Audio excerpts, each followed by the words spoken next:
Hi, friends and subscribers.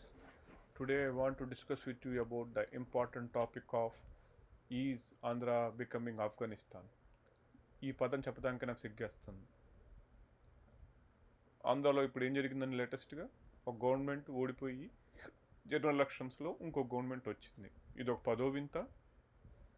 ఎప్పుడు జరగలేదా? దీని అనువుగా చూసుకొని కొంత సెక్షన్ ఆఫ్ సొసైటీ అతి చేస్తుంది.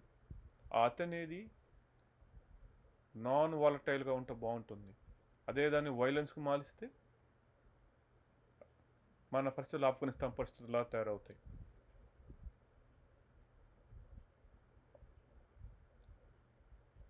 ఇప్పుడు గెలిచిన గవర్నమెంట్ మళ్ళీ గెలుస్తుందని గ్యారంటీ ఉందా? ఇంత ఓపెన్గా కెమెరాల ముందు ఓ కత్తులు తీసి పొడుస్తా, నేమ్ ప్లేట్ పగలగొడతా, యూనివర్సిటీ లెక్చర్ వీపీలను బెదిరిస్తా, వైస్ ఛాన్సలర్స్ను, మాజీ మంత్రులపైన దాడి చేస్తా. ఎందుకు కెమెరాల ముందు మీ ఫోటోలు రికార్డు కావా? ఎవరైనా మీ పైన రోడ్ షీట్ ఓపెన్ చేస్తే ఏం చేస్తారు?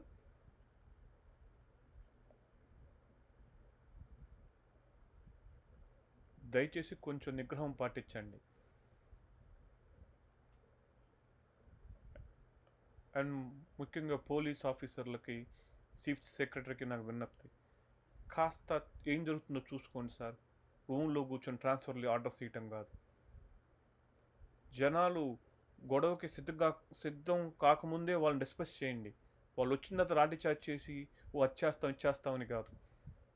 ఒక 20 మంది మనుషులు వస్తుంటే నీకు తెలియదా? కనీసం వాళ్ళు ఇడిపోతున్నారు, ఏం చేస్తున్నారు? మీరు ఆర్డర్స్ కోసం వెయిట్ చేస్తున్నారా? దయచేసి ఈ పరిస్థితులను కొంచెం కంట్రోల్ చేయండి. చేయని పక్షంలో ప్రతి గవర్నమెంట్ చేంజ్ అయ్యేటప్పుడు ఈ పరిస్థితులే వస్తాయి.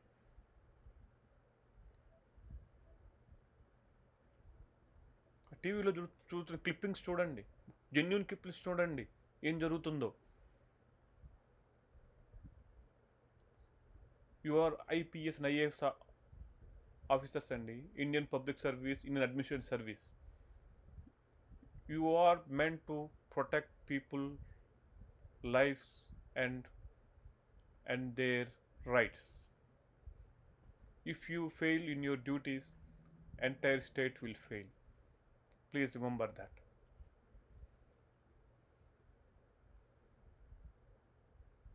దయచేసి ఈ గొడవలు ఆపి కొంతకాలం అందరూ ప్రశాంతంగా ఉండండి.